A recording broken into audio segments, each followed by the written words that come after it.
Oke, ya, selamat berjumpa lagi semua di ruang maya. Tapi sebenarnya serang berjumpa lagi, ini belum pernah berjumpa sebelumnya. Ini ini pertemuan Terakhir berapa pertama, tahun lalu ya?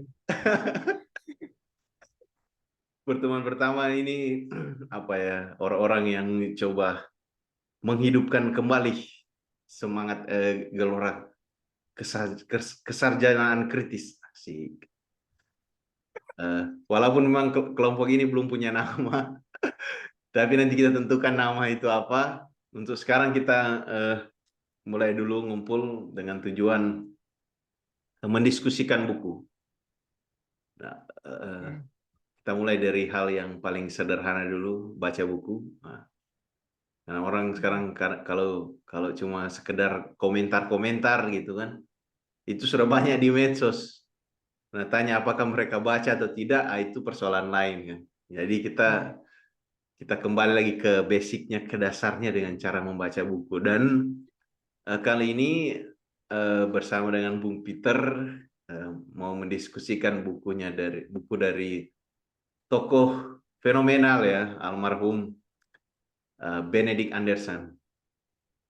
Bukunya yang berjudul Imagine Communities. Kalau saya pribadi, saya yang mengusulkan buku ini untuk didiskusikan di kelompok ini. Pertama-tama karena saya sendiri agak apa ya, sudah pernah beberapa kali mendengar orang mengutip buku ini, lalu baca komentar tentang buku ini itu. Lalu saya lihat YouTube, saya sempat juga lihat video apa namanya, video band itu di YouTube.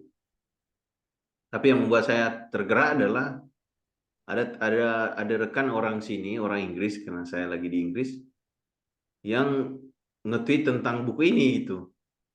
Hmm. Nah, sejauh yang dia PhD juga teologi di apa, Edinburgh, masa komunikasi lewat, bukan komunikasi, saya lihat lewat Twitter. Nah, saya jadi agak terkeliti karena setahu saya eh, band ini band ini pijakannya di Southeast Asia kan, khususnya dia banyak berefleksi dari Indonesia juga. Saya kayak apa nih, sense of identity saya kayak terkeliti gitu. Terhubung, Masa- terhubung. Merasa terhubung. Saya merasa terhubung dengan buku ini dan memang saya beberapa kali mendengar tadi. Tapi yang membuat saya terkelitik sekali adalah masa orang sini eh, baca mendalami buku itu, sementara saya yang punya koneksi dengan buku itu saya belum baca gitu kan. Jadi saya kayak terkelitik lah gitu rasa identitas saya gitu kan. Ada semacam apa, rasa malu yang muncul, asik. Jadi akhirnya saya mengusulkan ke Bung Peter untuk mendiskusikan buku ini. Dan ya, alhamdulillah saya tidak merasa menyesal dengan keputusan saya gitu kan. Ini orang nulis bagus sekali gitu, dan sangat mencerahkan, dan stylenya cocok dengan sen saya gitu kan, maksudnya dengan minat saya, style yang provokatif. Jadi bukan orang yang menjelaskan bla bla bla ini tuh begini, tapi dia nyerang sana sini gitu kan. Dan itu membuat saya, kayak saya bilang ke Bung Peter tadi, adrenalin itu berpacu terus gitu, terkait sana sini pikiran eh, ketika membaca buku ini. Dan seperti yang dibilang oleh Bung Peter, ketika membaca buku itu, khususnya buku-buku yang klasik seperti ini dan sangat lumayan influensial gitu kan. Ya itu kita kembali lagi ke buku ini kapanpun selalu ada insight baru. Ya. Kalau saya merasa ya kayak untuk sekarang memang apa ya, kaitan-kaitan dengan pemikiran saya itu karena saya lagi punya project riset. Jadi beberapa Hmm. kali terkait di situ, tapi project riset kan tidak selamanya. Jadi mungkin ke depannya saya baca lagi, saya dapat inspirasi baru. Dan saya bilang ke Bung Peter bahwa saya nanti akan membaca lagi buku ini untuk melihat bagaimana dia menyusun strukturnya gitu kan, cara argumen-argumennya gitu kan. Itu alasan, sekelumit alasan kenapa saya mengusulkan ke Bung Peter mengenai buku ini. Nah, semoga apa yang saya bilang tadi itu ada menjadi apa ya, motivasi juga, jadi apa, motivasi bersama juga, sehingga semangat untuk berdiskusi mengenai buku ini gitu. Ya, kali ini kita harapannya ini yang menjadi pertama dan kedepannya akan menjadi seterusnya ruang diskusi buku bersama dengan Bung Peter Leonard Pesik. Nah, ini pasti ini orang pasti sudah dikenal gitu karena malang melintang dalam dunia pelayanan gereja, tapi juga dalam diskusi-diskusi budaya. Apalagi waktu dulu masih baru mukim di Jogja, pasti dekat dengan apa namanya diskusi-diskusi kebudayaan di Jogja. Sekarang sudah baru mukim di Papua. Di mana? Di Papua mana, Bu? Di Sorong, Sorong. Di Sorong. Nah, di Sorong. Ah, Di Sorong. Papua Barat Daya, Nah. Provinsi Baru. Provinsi baru. Ya, ya itu aja perkenalan dari kelompok diskusi ini. Dan perkenalan juga untuk Bung Peter. Terima kasih Bung Peter mau membentuk ini. Nah, tanpa berlama-lama lagi mungkin kita langsung masuk aja ke dalam diskusi buku ini. Kira-kira mungkin untuk memulai diskusi ini Bung Peter bisa ya barangkali share beberapa hal menarik, poin-poin menarik yang sempat teringat ketika membaca dulu buku ini dan membaca kembali buku ini, kira-kira apa saja yang bisa dibagikan. Silakan Bung Peter. Oke, teman-teman terima kasih ya. Yan juga sudah memberi ruang ya. Sebetulnya ini bagian dari upaya memprovokasi ya. Saya sekarang tinggal jauh dari Jogja ya. Jogja kita sebut sebagai rumah ya. Saya dengan Yan kenal di Jogja. Jogja itu punya banyak aset-aset budaya sebetulnya ya, yang bikin kita enggan mau angkat kaki dari Jogja. Tapi setelah saya meninggalkan Jogja, lalu kemudian pindah ke Sorong, lalu membaca buku ini, sebetulnya ini ada hal-hal yang kurang lebih memprovokasi ya. Kalau tadi Yan mengulang-ulang kata tulisan Om Ben itu sangat provokatif. Saya sebut Om Ben. Saya membaca buku ini tuh mungkin ada sekitar 7 tahun lalu ya, 7 tahun lalu, tuntutan kelas sebetulnya. Waktu itu saya ngambil kelas ini studi pasca kolonial, historiografi pasca kolonial. Nah, salah satu buku bacaan yang disodorkan oleh dosen waktu itu adalah buku ini, Komunitas Terbayang ya. Saya coba akses pakai bahasa Indonesianya yang diterbitkan, bahkan dibaca juga oleh Om Ben. Di cetakan kedua itu dia sekaligus memberikan kata pengantar, dan dia banyak mengoreksi sebetulnya ya. Kalau kita jadi salah satu yang khas dari Om Ben itu dia menulis buku, misalnya kalau ada terjemahannya dia juga baca terjemahan dan dia memberi komentar terhadap terjemahan. Jadi ini menarik sih. Gak banyak penulis buku, mungkin karena dia juga tadi seperti yang Yan bilang, dia punya akses dengan kajian Asia Tenggara atau kajian wilayah ya sekarang kita sebutnya. Jadi dia bukan saja memberi ruang untuk buku-bukunya diterjemahkan, tapi dia mengoreksi ikut mengoreksi kesalahan terjemahan. Nah, ini ini, ini tadi di bagian introduksi saya dengan Yan tuh sempat ngobrol-ngobrol itu gitu. Ben Anderson tuh punya kecakapan itu. Jadi ketika saya baca ini lagi, saya melihat bahwa ternyata dia punya kemampuan berbahasa yang baik. Yang pertama tentu, tapi dia juga punya kemampuan membaca. Nah, kemampuan membaca ini bukan sekedar membaca ya, tapi keluasan dia dalam mengakses literatur-literatur, karena dia punya kemampuan yang bagi saya itu penting sekali sih untuk seorang akademisi.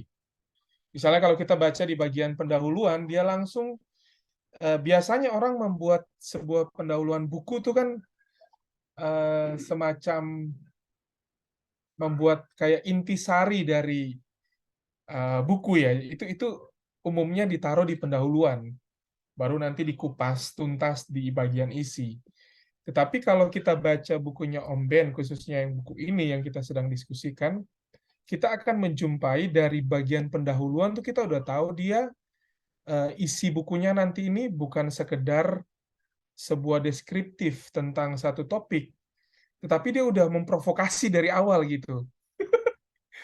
Jadi misalnya kan kita baca ini Imagine Communities ya sebuah komunitas terbayang. Orang kan akan bertanya-tanya ini isinya akan kayak gimana, tapi dia mulai dengan sebuah argumentasi yang sangat jelas, yang sangat konkret, dan tidak berbasa-basi. Nah ini, dia nggak basa-basi.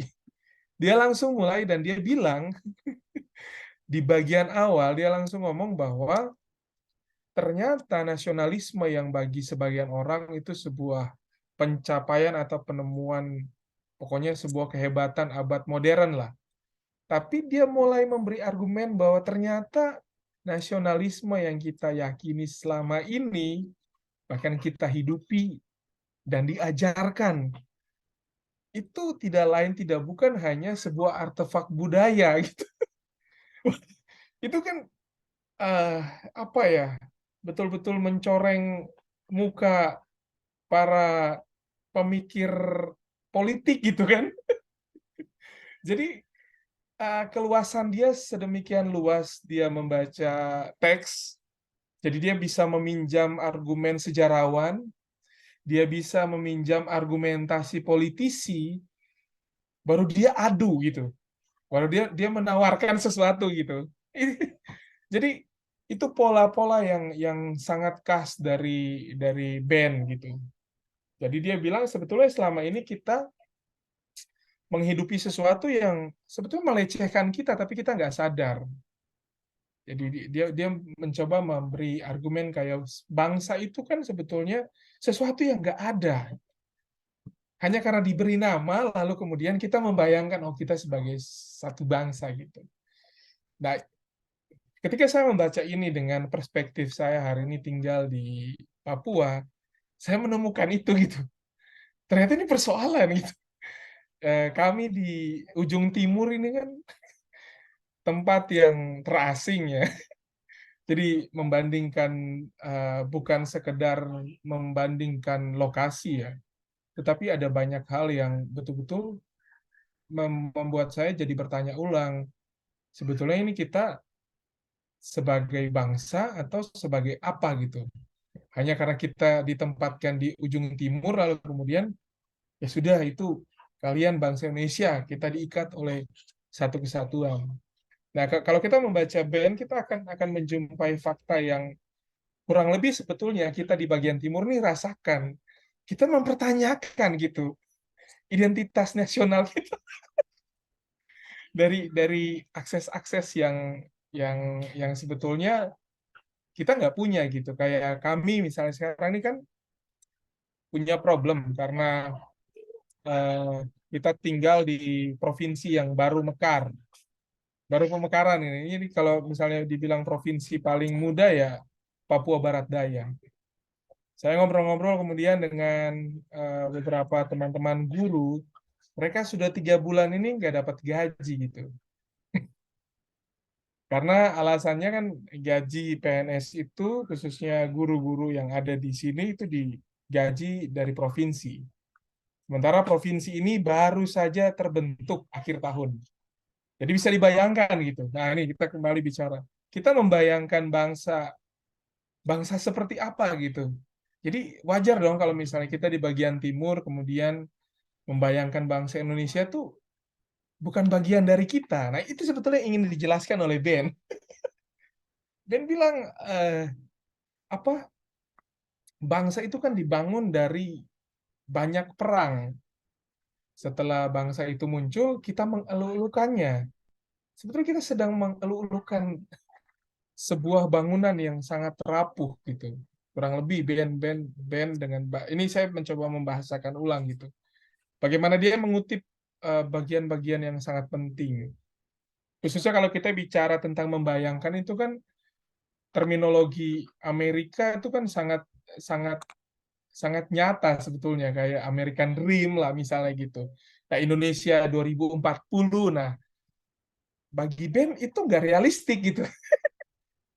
Itu itu hanya apa ya, kita pakai bahasa sekarang, kita halu. Kita kita melihat bangsa tuh kayak gitu gitu. Seolah-olah dengan misalnya lah visi Indonesia sekian atau American Dream itu, bagi Ben Anderson, bangsa nggak bisa kayak gitu. Bangsa harusnya dibangun di atas solidaritas, misalnya kesetikawanan bersama. Nah, akses-akses terhadap lokalitas sebetulnya yang dikumpulkan itu yang bagi Ben sebagai, dibayangkan sebagai sebuah bangsa, bukan mimpi bersama yang berusaha coba dikejar gitu. Yang nyatanya justru meniadakan yang lain. Contohnya misalnya kayak kita di bagian timur, ketika kita mau ngomong soal ketimpangan ekonomi, kita dituduh separatis misalnya gitu. Bagi Ben, kita nggak sepakat sebagai sebuah bangsa kalau kayak gitu. Karena bangsa itu justru mengakomodir perbedaan-perbedaan. Jadi kalau misalnya keseragaman, bagi Ben itu bukan bangsa. Itu kita memimpikan, bukan membayangkan. Nah, jadi ini menarik ya, kalau kalau apa namanya, teman-teman punya kesempatan membaca dan mendalami. Jadi mungkin itu ya, Bung, di awal ya, ini nanti bisa kita saling memantik diskusi lebih dalam. Tapi kalau saya coba membuat semacam komposisi awal, ketika saya membaca lagi nih teks ini dengan kondisi saya hari ini, saya juga jadi kayak disadarkan lagi, betul juga ya. Saya baru baru tahu gitu, ternyata setelah saya tinggal di ujung timur, saya melihat bangsa ini betul-betul sebagai sebuah realitas yang ya ternyata jauh juga gitu dari kenyataan itu. Oke, oke, Bung. Iya, Bung iya. bisa tambahkan lagi. Seru-seru memang, apa ya, saat awal-awal baca buku ini saya agak tertawa-tertawa sendiri itu karena ya benar sih, artinya kita bicara-bicara nasionalisme dengan berbagai macam slogan yang ada gitu yang diciptakan, itu kan hanya imajinasi gitu.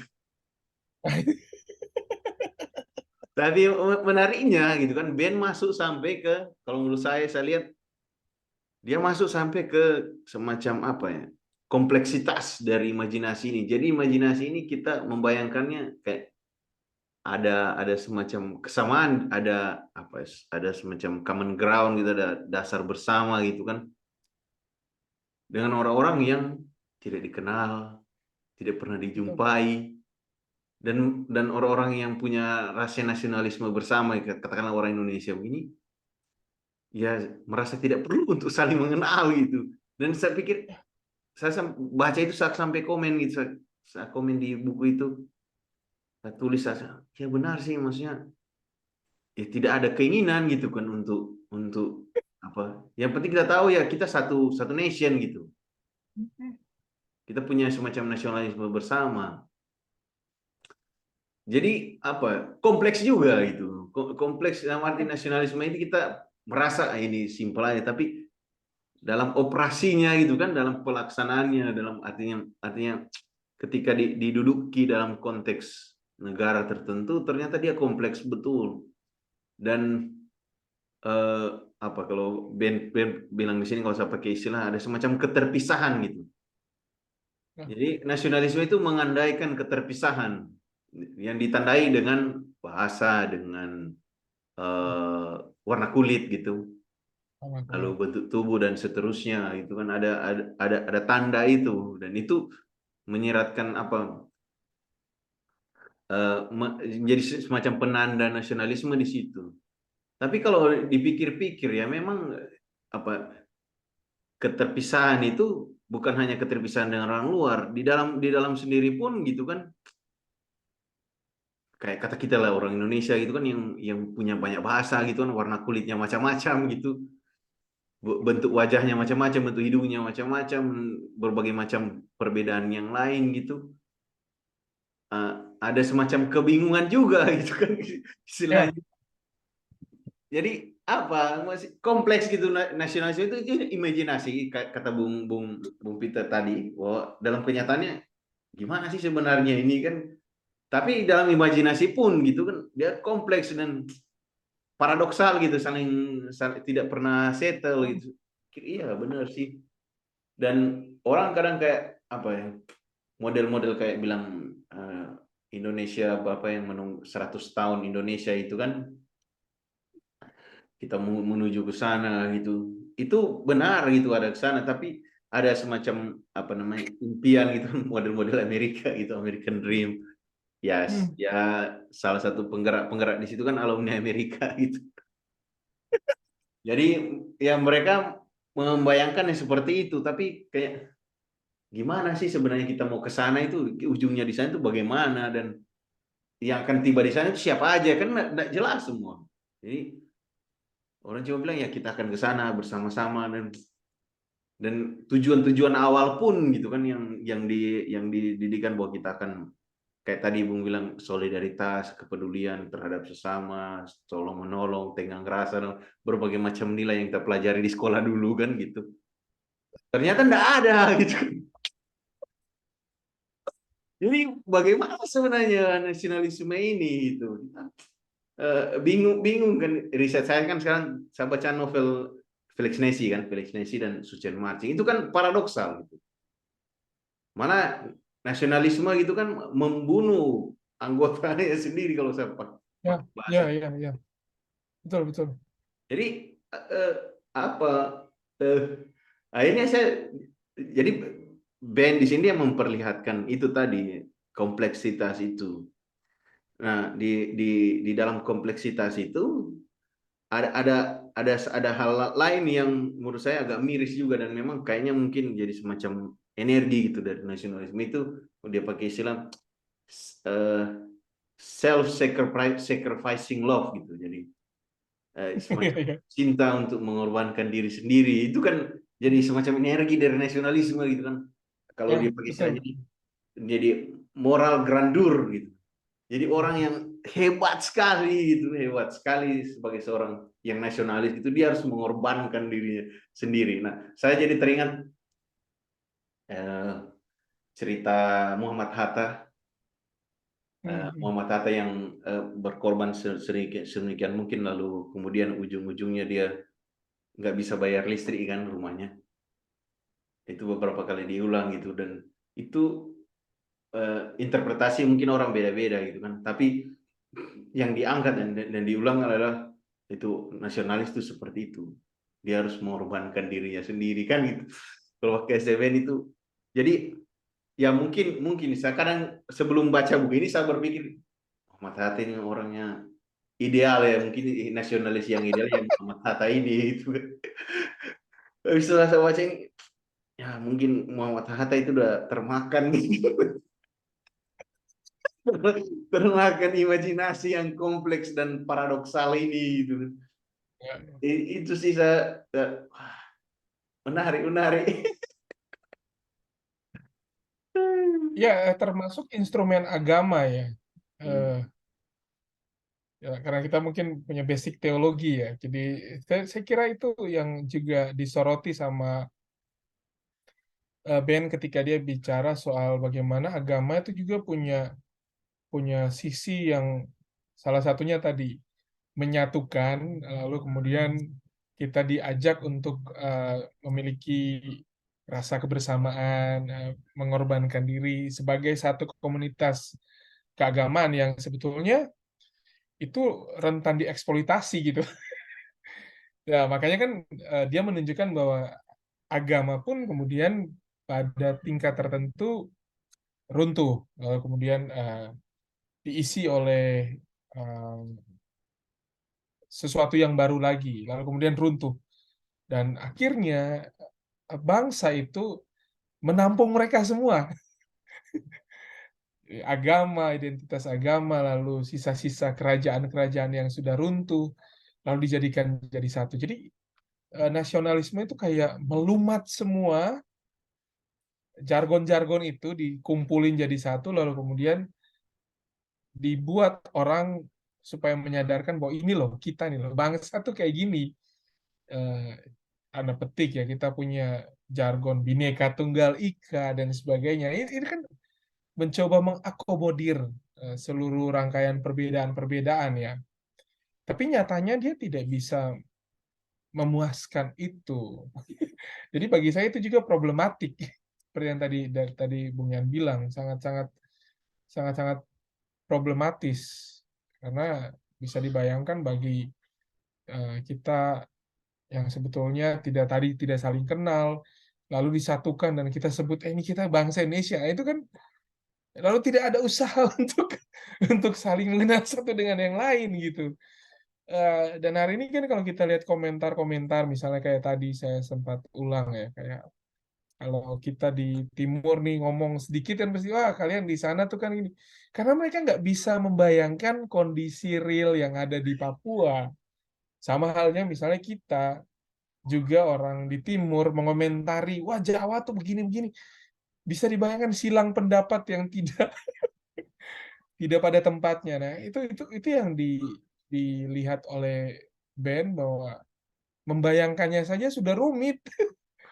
Baru kita pakai itu sebagai sesuatu yang membangun apa ya, membangun fondasi. Ya rentan. Jadi saya pikir tadi ya, nasionalisme tuh mengajak kita untuk berkorban dan ternyata itu gampang dan rentan untuk dieksploitasi. Itu mengerikan itu. Iya, iya. Saya pikir perlu ya itu sih temuan-temuan semacam itu yang saya kira menarik banget gitu kalau kita baca bukunya Ben. Iya. Saya kira dari diskusi ini saya berpikir ya mungkin kelemahan terbesar dari nasionalisme ini terlepas ya memang ada berbagai macam eh, problem yang muncul dari imajinasi nasionalisme ini, tapi saya kira nasionalisme itu tidak mendorong orang-orang untuk saling mengenal gitu. Ya. Itu mungkin yang kayak menjadi semacam lubang besar gitu yang membuat Betul. nasionalisme ini cacat gitu kan istilahnya. Orang berasumsi begitu aja bahwa kita ini orang Ya, Indonesia dan semua bergerak berdasarkan asumsi kan. iya, oh, sudah kita orang Indonesia gitu. Eh, atau mungkin di satu sisi dan ya kalau kalau di grounded gitu kan didudukkan dalam konteks tertentu nasionalisme jadi berat gitu. Sangat berat. Jadi jadi berat maksudnya di kayak karena asumsi-asumsi yang ya katakanlah naif gitu kan bahwa harus ada sesuatu yang mengikat yang apa tapi kenyataannya kita ini beragam betul apalagi kayak Indonesia negara yang Hmm. besar sekali. Terus kalau didudukan nasionalisme eh apa nih orang-orang mungkin simplisitas imajinasi itu yang ditekankan gitu kan. Simplisitas bahwa nasional apa namanya kita ini satu negara, kita ini satu satu bangsa, Hmm. satu. Tapi simplisitas itu tidak digerakkan ke dalam dunia real itu persoalannya. Atau mungkin Hmm. karena dunia real juga rumit gitu, tidak bisa disimpelkan. Jadi gimana masa depan nasionalisme ini sebenarnya? Ya, wajahnya sangat porak-poranda. Saya Ya. pernah dengar memang kritik terhadap band ini bahwa Hmm. pikirannya Benny terlalu imajinatif. Tapi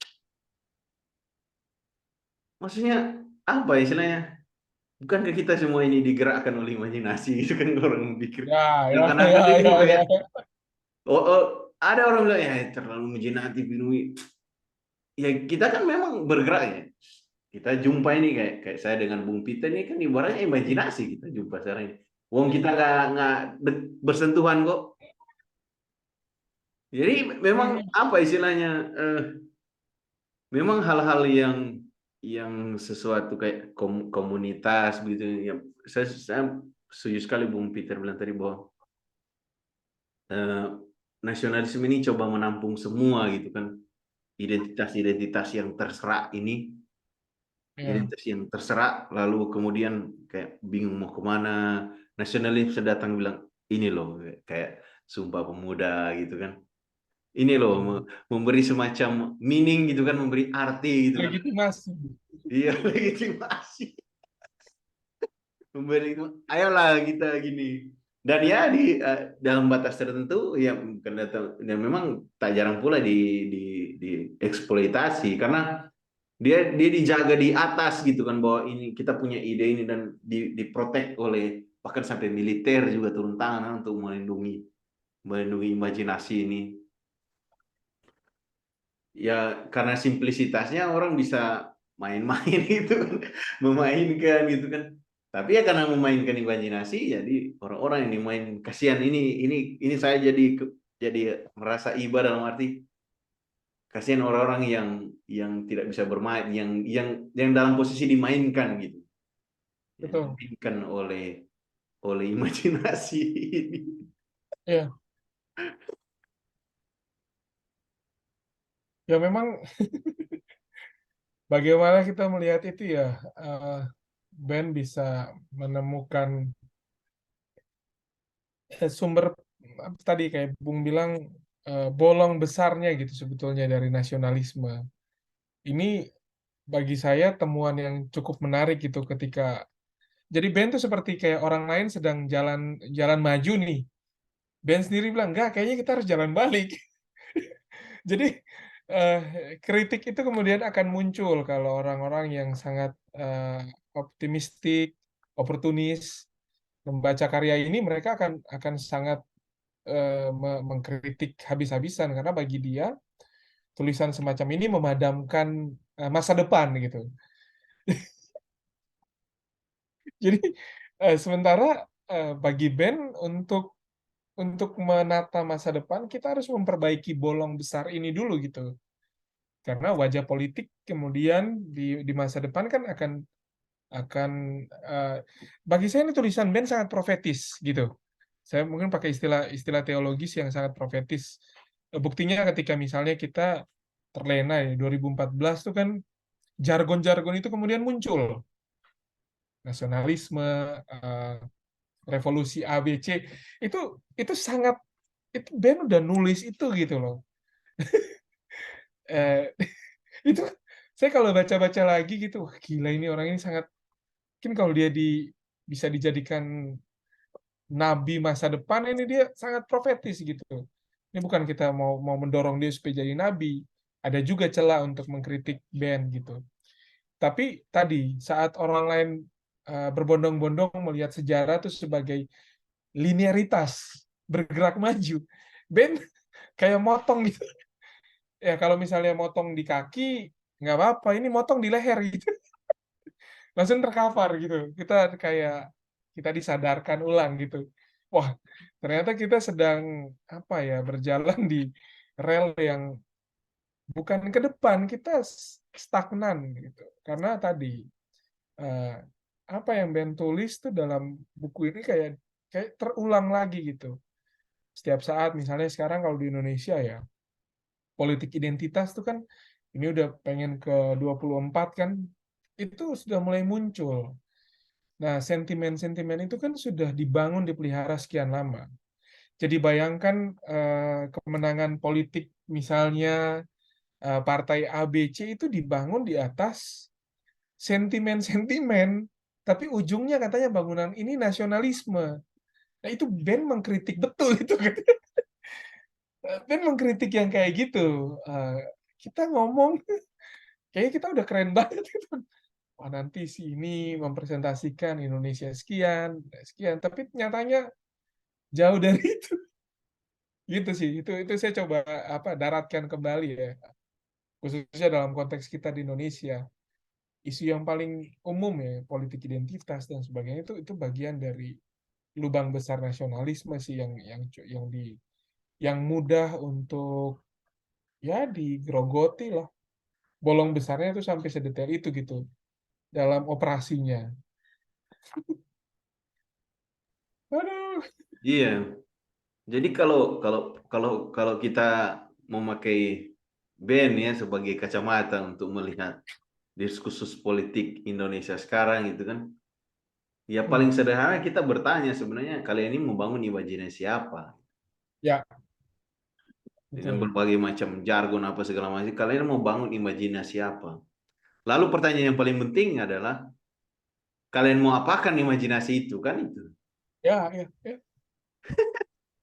Betul, betul, betul. Kalian mau visi itu imajinasi 100 tahun Indonesia kita akan jadi begini. Mau diapakan sebenarnya? Kan itu pertanyaan yang paling penting yang membuat band apakah dilarang masuk Indonesia kan? Ya, Apalagi zaman Soeharto kan karena dia iya, iya. membuat Betul, orang mempertanyakan segala sesuatu gitu loh, apa yang betul, betul. program ini segala macam jargon ini orang kan jadi kayak ya Hmm. sebenarnya masuk kalian maunya apa, mau diapakan sebenarnya ini, karena Hmm. itu pertanyaan yang berbahaya sebenarnya. Eh, Menyinggung kekuasaan. Iya. Itu betul, itu saya setuju sekali. Jadi pertanyaan yang paling akurat ya. Jadi kita mau apakan ini imajinasi yang ada gitu dengan jargon-jargon itu. Itu parah sih. Iya, iya benar. Kan, bangun imajinasi begini bahkan sampai diproteksi sedemikian rupa gitu kan. Betul. Ada proteksi ya. Iya, dijaga gitu kan, lalu ya oke, kita mungkin ya apa ya, saya berpikir sebagai orang awam, maksudnya orang yang hidup biasa, bukan bagian dari kekuasaan gitu. Saya berpikir ya mungkin kita Indonesia Indonesia gitu kan, nasionalisme gitu. Tapi kok maksudnya ya ya tentu tidak sesuai dengan kenyataan, tapi kalau saya yang paling penting adalah menurut saya sekarang, selain pertanyaan itu sendiri penting, tapi kepada siapa pertanyaan itu ditanyakan gitu. Ya, Penting kita bertanya kepada kita diri sendiri sebagai orang yang ada di luar lingkaran kekuasaan, tapi penting juga kita bertanya kepada orang yang memegang kekuasaan itu, yang tiap hari memproteksi itu kan, memproteksi. jadi apa sih yang dijaga gitu? Apa sih yang ditakutkan gitu dari Apa? Kenapa sih harus imajinasi itu harus dijaga betul? Nah, saya waktu Ben bicara soal agama ya, jadi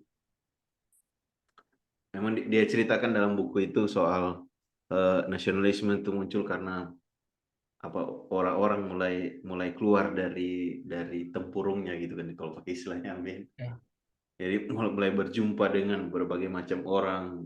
Ternyata dunia itu tidak seluas selama ini kan, eh, apa, saya pikir ya masuk akal juga, dalam arti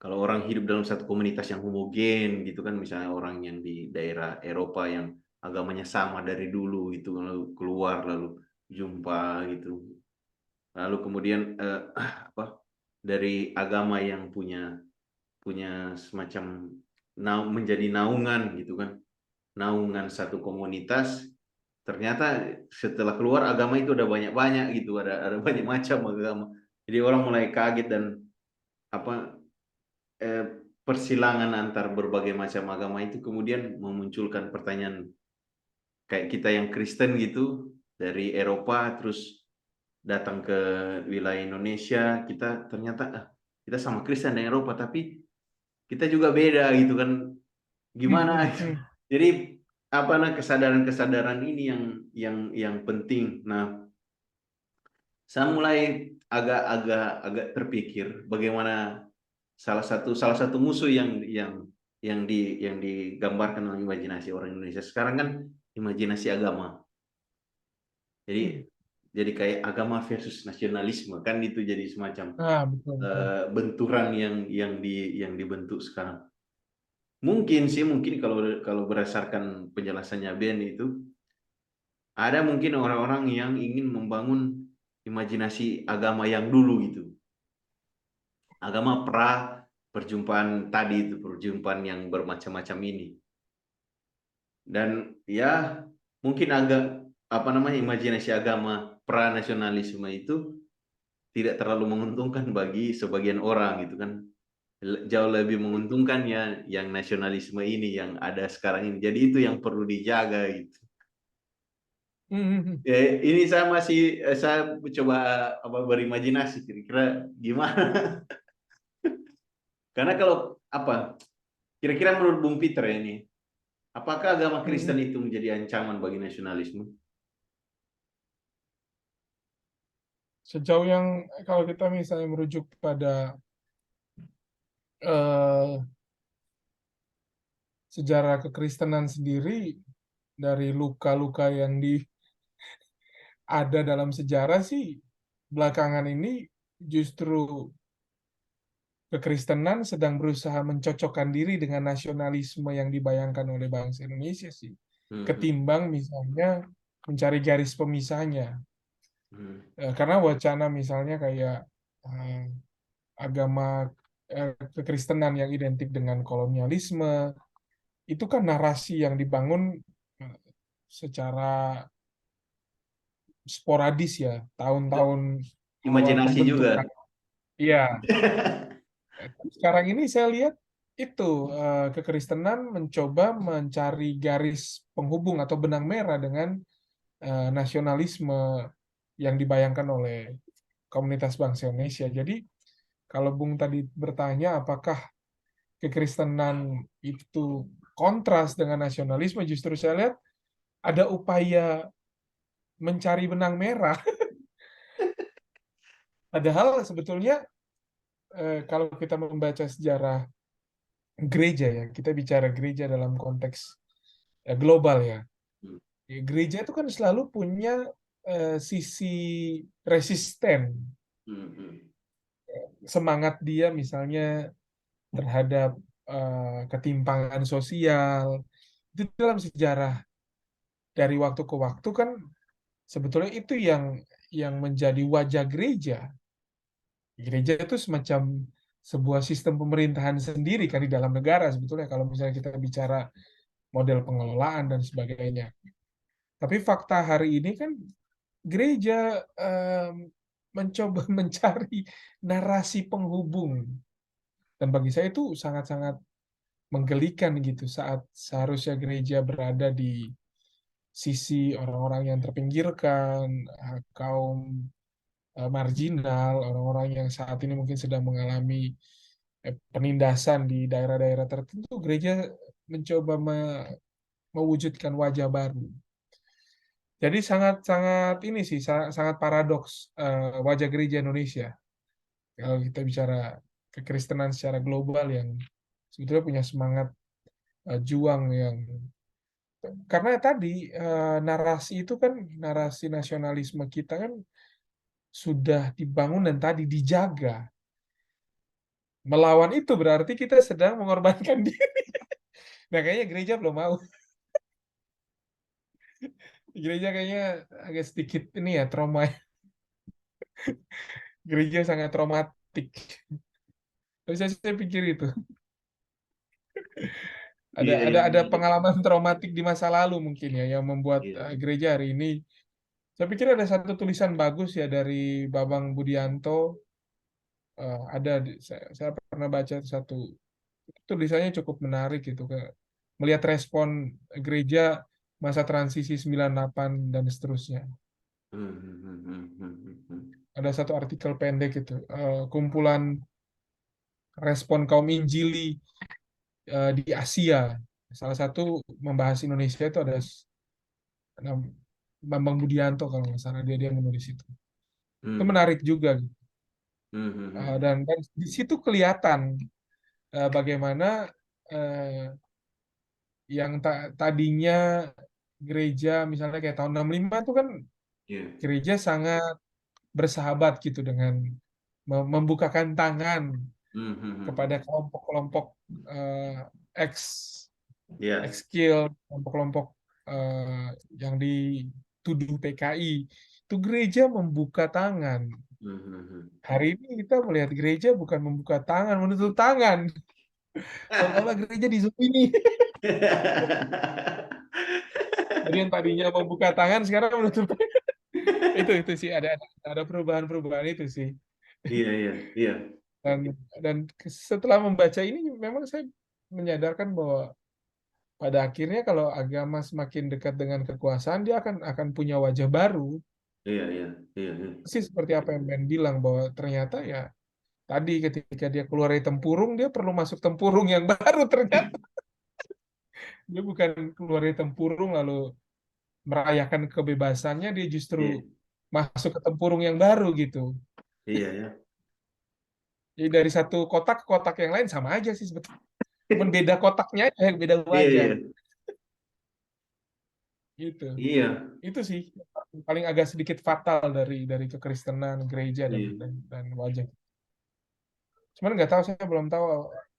Kita lebih cenderung ini ya, belakangan ini saya lihat diskusi teologi lebih cenderung pada tema-tema yang sangat global ya, iya, iya, yang sangat Indonesia banget. Saya kira belum belum ada ya. Kayak tadi iya. melihat kegelisahan bagaimana gereja meletakkan positioningnya di tengah-tengah umat gitu. Hmm. Benar sih, benar sih. Kalau kalau saya bandingkan dengan Amerika misalnya, ini kan ada istilah yang saya lihat di diskusi itu Christian nationalism. Oke, wow. Tapi asumsi mereka itu kembali ke pranasionalisme. Jadi Hmm, eh, mereka mengasumsikan bahwa ya sudah yang non Kristen itu musuh semua, gitu. Menganggap wow. mereka seharusnya tidak ada gitu. Hmm. Semua harus tundukkan, itu asumsi pranasionalisme. Ketika Ya, ya. masyarakat itu homogen semua. Betul, betul. Nah, mereka coba kembali ke situ. Nah, kita Indonesia tidak sama sih. Ya beberapa kali mungkin mungkin ada tokoh-tokoh tertentu yang mewarisi asumsi seperti itu, Christian nationalism.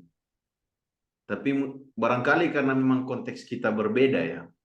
Konteks kita Hmm, berbeda dan kita tidak punya imajinasi seperti imajinasi orang Amerika yang bahwa mereka itu ya orang Kristen itu umat kulit pilihan. putih, iya orang pilihan gitu. Kulit putih, umat pilihan. Iya, iya. Kalau di Indonesia imajinasinya berbeda gitu kan. Orang gereja Indonesia eh, mungkin menikmati posisi abu-abu juga gitu. Ya, ya, Di tengah berbagai himpitan ini, himpitan. betul. Iya. Lebih cenderung main aman ya.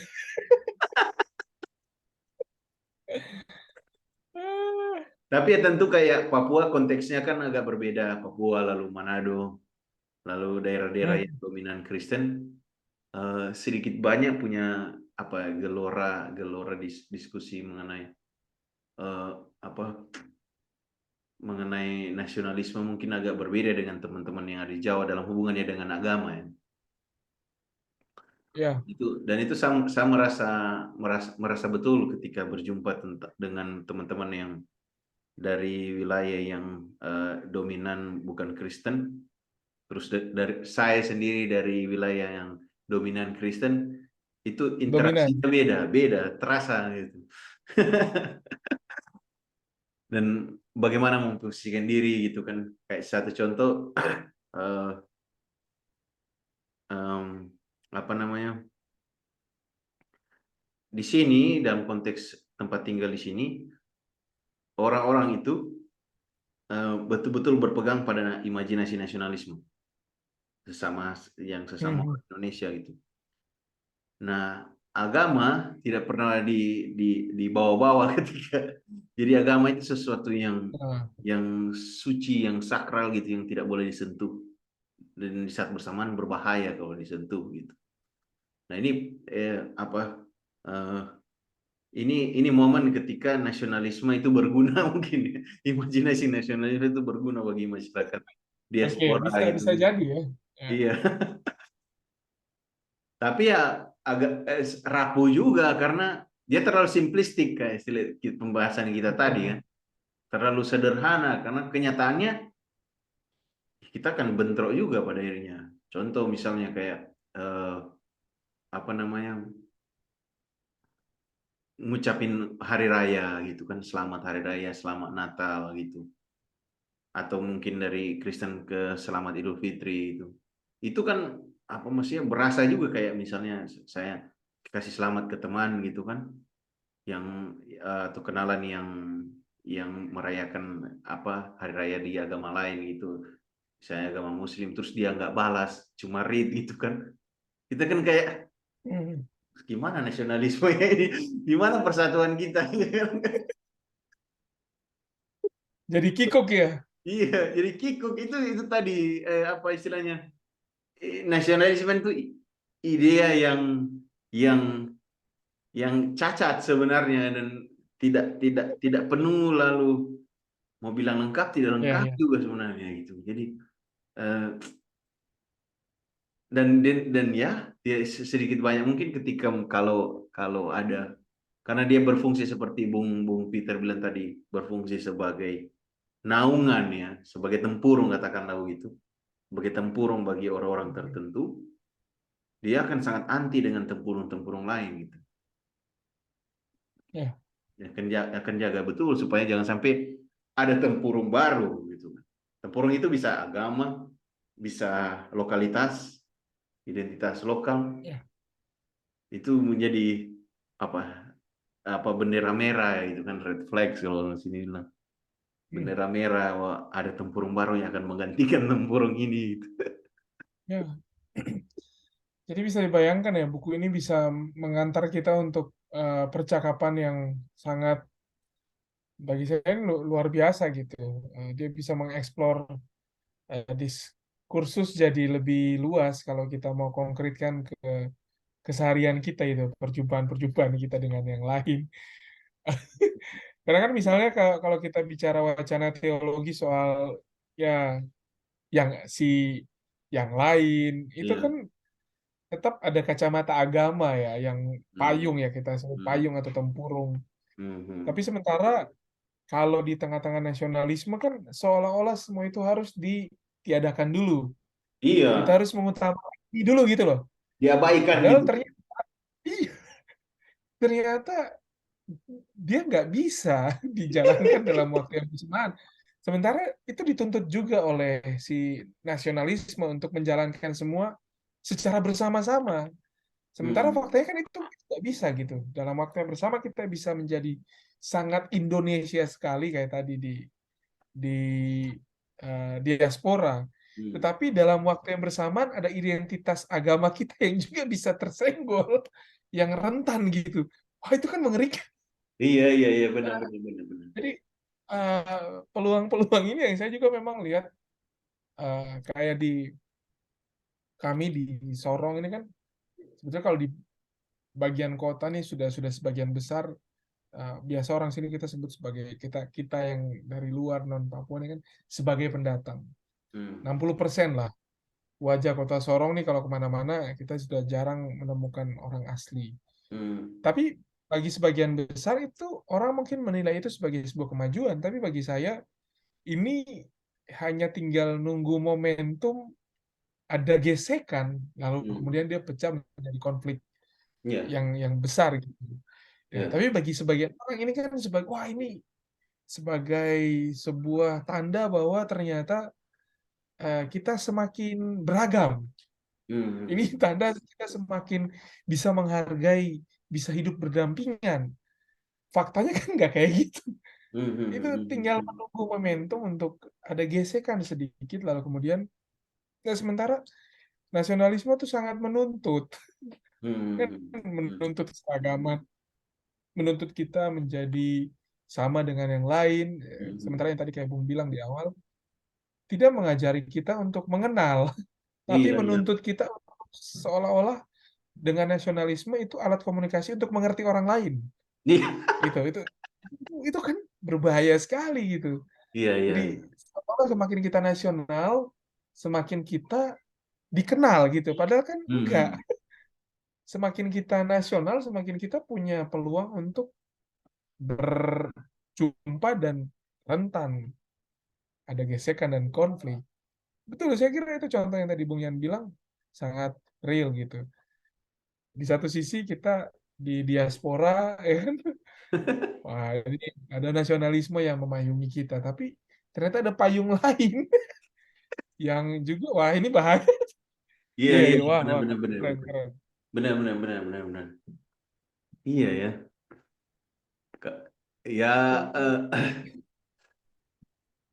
gi- mungkin ya, mungkin sih, mungkin apa? Saya jadi berpikir ya, bagaimana apa sih jadi apa sih tugas tugas kita berhadapan dengan apa ini kondisi yang problematis ini dari imajinasi imajinasi Iya, nasionalisme ini.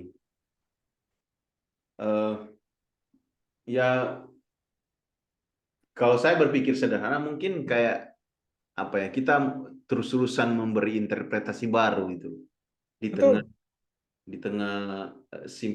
simplifikasi dari Ya, nasionalisme ini gitu. Ya ini resistensi juga kalau istilah Bung tadi itu bahwa ada orang-orang yang menjaga interpretasi Pancasila atau apapun yang menjadi slogan nasionalisme ini, tapi kita hadir untuk memberi interpretasi baru gitu kan. betul, betul, betul. Saya Iya, setuju itu, Bung. iya, iya. Ya salah satu yang harus ditekankan menurut saya dari berbagai macam interpretasi ini adalah istilah Bung tadi itu soal solidaritas itu. Itu saya kira Hmm, yang bisa di satu sisi mendorong asimilasi kan sebenarnya dari berbagai iya, macam perbedaan ini dengan solidaritas yang kuat gitu, yang dibangun betul, gitu. Bukan tidak mungkin nanti ada muncul identitas-identitas baru kan itu yang terjadi kan selama ini. betul, betul. Iya. Itu perlu perlu sekali ya. Kita nggak bisa memonopoli gagasan ya. Makanya saya bilang kenapa si band ini kayak kalau kita baca di bagian akhir ya, pada akhirnya kan dia bilang kita itu akan selalu mengingat lalu kemudian Melupakan. melupakan ruang baru dan lama. Nah, itu kan Iya, iya. tadi yang kayak Bung bilang pada akhirnya memang kita nggak bisa stagnan dalam satu kondisi. Mhm. Karena kalau kita sudah jumut di situ ya sudah kita udah nggak bisa ngapa-ngapain lagi. Maka Iya. Ben bilang ya pada akhirnya kita harus memberi ya kayak tadi Bung bilang ya interpretasi terus-menerus terhadap tiap kondisi. Maka Mhm. diperlukan membaca apa terus-menerus kan. Nah, Mhm. persoalannya kan di Indonesia kayak kalau orang Papua punya punya istilah yang saya dalam beberapa percakapan saya dengan teman-teman itu kita menemukan istilah yang orang Papua bilang itu sangat real. Latihan lain, main lain. Nah ini, Gimana itu? jadi kan eh, latihannya lain, tapi nanti mainnya tuh lain. Itu kan kondisi Imajinasi sepak latihannya. bola ya, Iya, jadi wah saya pikir wah, ini betul juga. Itu yang sering kali kan nggak nyambung. misalnya kayak contoh kayak orang-orang ya, iya, orang pendatang kan selalu mengasumsikan bahwa mereka membawa sesuatu yang baru ke Hmm. ke Papua gitu. Itu juga diskusi kami dengan Bung Hatip waktu lalu dia datang. Tapi kalau Bung nanti punya kesempatan main ke sini lalu eh, melihat instrumennya adalah tata kota. Hmm. Pemukiman-pemukiman khas orang Papua itu sangat terbuka. Artinya pemukimannya itu besar, Hmm. artinya mereka punya halaman rapih, Hmm. tertata dengan baik. Hmm. Tapi Hmm. pemukiman orang-orang pendatang itu semerautnya minta ampun. Jadi Hmm. itu wajah yang selama ini kan orang asumsikan bahwa pendatang itu membawa sesuatu yang baru. Ternyata enggak. Iya, Mereka membawa kekacauan ke tempat yang baru gitu. iya, iya, iya, iya. Jadi itu itu diskusi kami dan saya pikir benar, sangat benar gitu ketika kita lihat. Bahkan yang paling fatal adalah bukan lagi soal genosida tapi sudah ekosida karena kayak misalnya Hmm. mereka datang secara komunal Iya.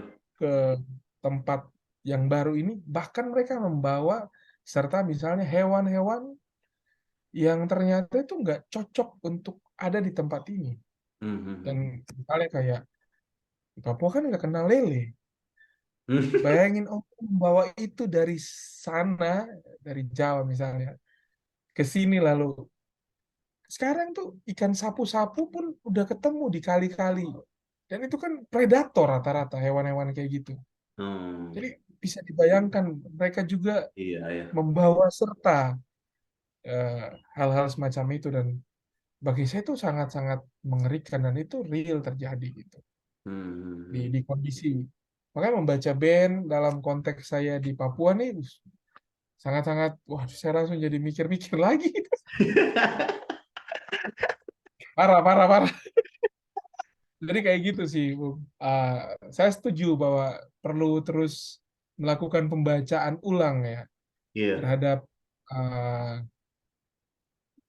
tiap kondisi yang kita hadapi gitu. Kita nggak iya. bisa bilang bahwa nasionalisme pada akhirnya kan, saya sepakat dengan di bagian lain Ben bilang bahwa nasionalisme itu kan tidak tunggal. Nah, Hmm, sementara selama ini kan orang mengasumsikan nasionalisme itu kan tunggal. Dia tidak perlu lagi dibaca, dia tidak perlu lagi diberi makna baru gitu. Nah, ini yang saya kira juga sangat perlu untuk dicoroti sih. iya, iya, iya, iya. Orang kan mengasumsikan kayak contohnya dalam buku-buku pelajaran sejarah, eh, ya sistem pendidikan kita kan memang sangat condong memberi ruang nasionalisme tunggal kan, tanpa perlu diinterpretasi lagi. Iya, iya. Sementara kalau kita boleh jujur, eh, ya kita harus gitu melakukan pembacaan ulang terhadap sejarah sendiri. Iya, iya, iya, iya. Wah, kalau orang-orang orang apa urban Jawa bilang daging semua ini.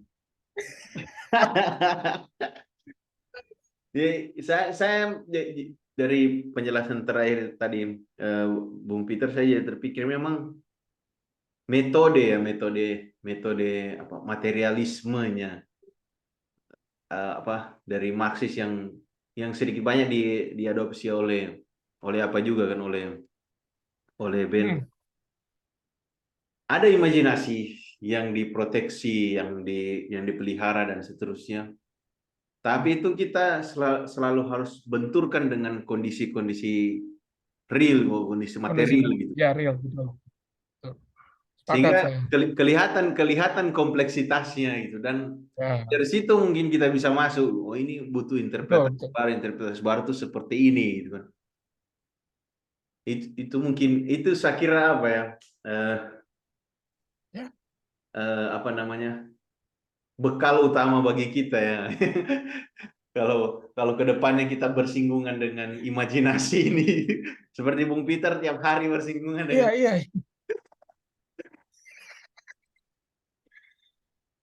itu. iya, iya. Saya pikir itu perlu ya, karena bagi sebagian orang kan hanya melihat segala sesuatu seperti sudah terberi apa adanya kan.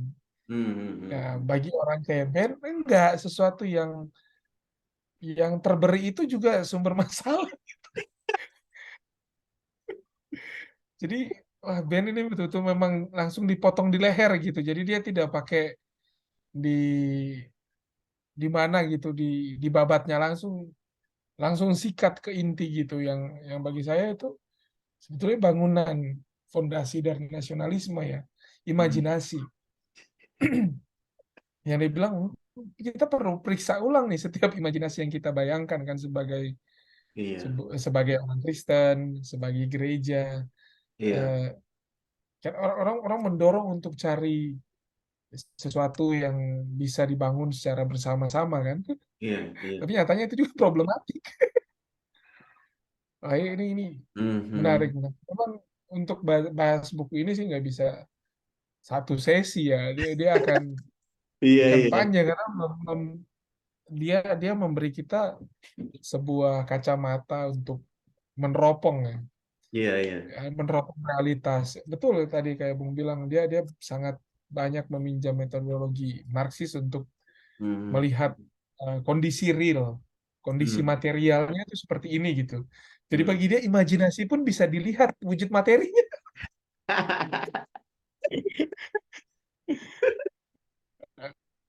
Baru dicaca gitu, dibabat gitu.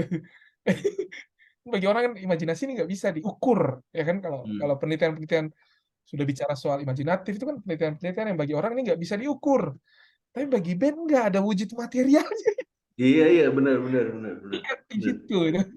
Iya, iya, Jadi iya, iya. ini membaca ini saya mikir gila ini betul-betul kan selalu makanya dia sangat-sangat anti kan terhadap pemikiran positif ya ketika Iya, iya. semua seolah-olah yang bisa dilihat itu hanya yang berwujud materi. Ya, dia Hmm. dia membalikan itu kan. Nih, saya kasih lihat nih, imajinatif yang wujud materi yang justru beroperasi penuh gitu. Iya, iya, iya, benar, Itu, benar, benar. wah, itu sakit gitu sih saya bilang, "Wah, ini kurang ajar ini." Jadi saya sepakat pada akhirnya kalau Bung bilang dia sangat provokatif karena memang dia mengganggu